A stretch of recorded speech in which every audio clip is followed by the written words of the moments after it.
And once we've added the water and made the stew nice and wet, we simply add in the quinoa and mix it into our stew. Quinoa can be obtained at any health food store.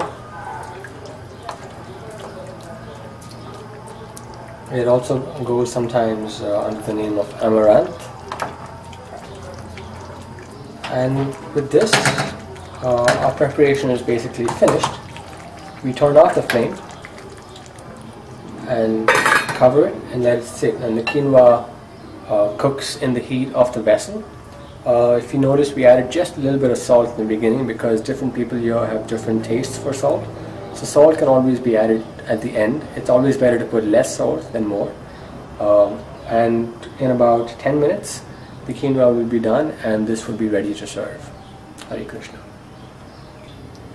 And now, just take a look at the dish. It's all ready. It's nicely cooked.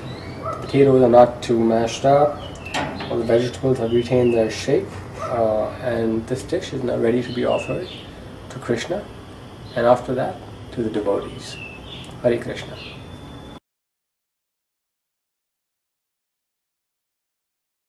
And also, what we're going to eat today is Acelga.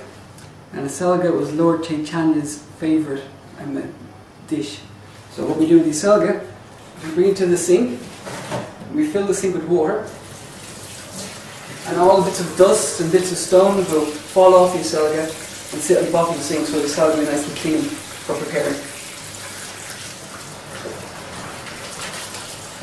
It's also called chard. So we just shake the Acelga to loosen up any grain, any bits of dust or stones, because you don't want to bite into the nice Acelga and have a cracking tooth.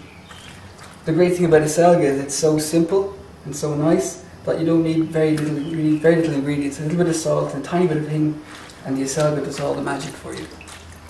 Really good.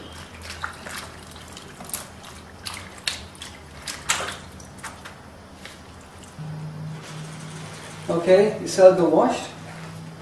Take it to the chopping board. You take off the first little piece and then just chop it to whatever size you wish. Neville likes it thin. I like it chunky.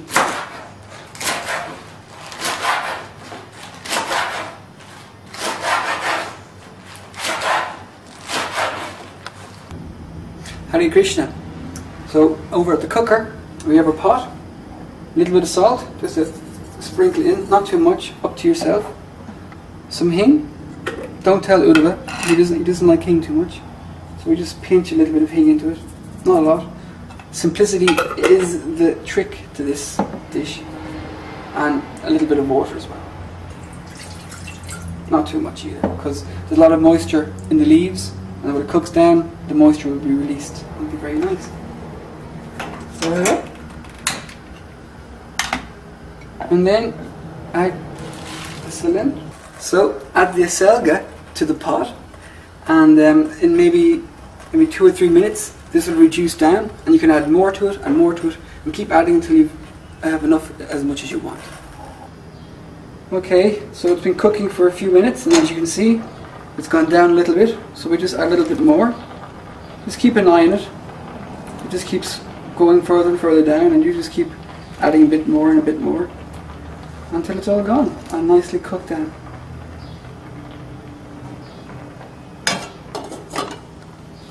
Done about halfway, medium heat. You can see it's steaming away nicely, and it's been, you can see that it's breaking down nicely and slowly. So then you get a little bit more,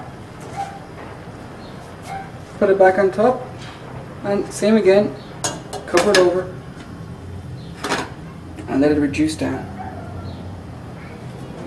Okay, let's have a look at the Acelga. Okay, that is the whole bag that you saw before.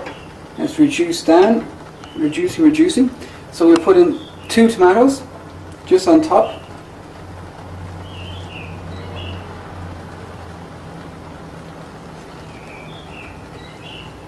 Some of the juice. And just for a finishing touch, a little bit of chopped parsley just on top.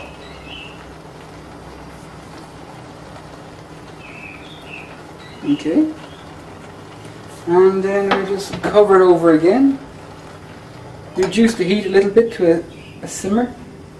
And wait a few more minutes and we'll have some nice tasting Acelga.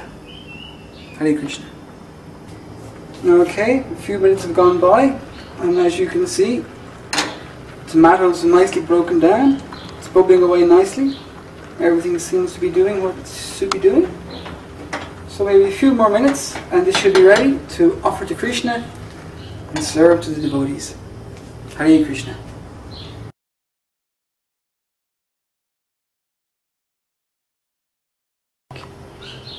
Hare Krishna. Now we're going to show you how to make strawberry lassi, which is the simplest thing in the world and very delicious. It's basically strawberries whipped up with yogurt and sugar and served out along with your lunch or dinner.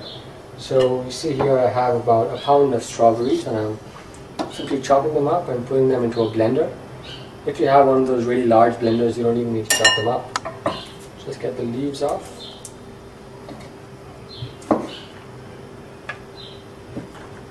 Once you've put in the chopped strawberries, add some sugar according to your taste. Varies to different people.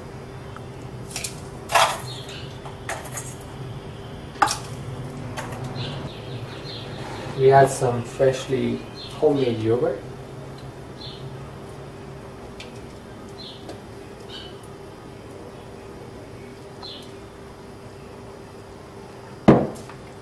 And now we simply blend it.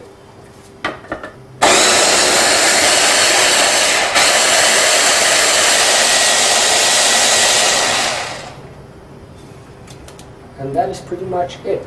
Your strawberry lassi is ready. You can pour it into a jar.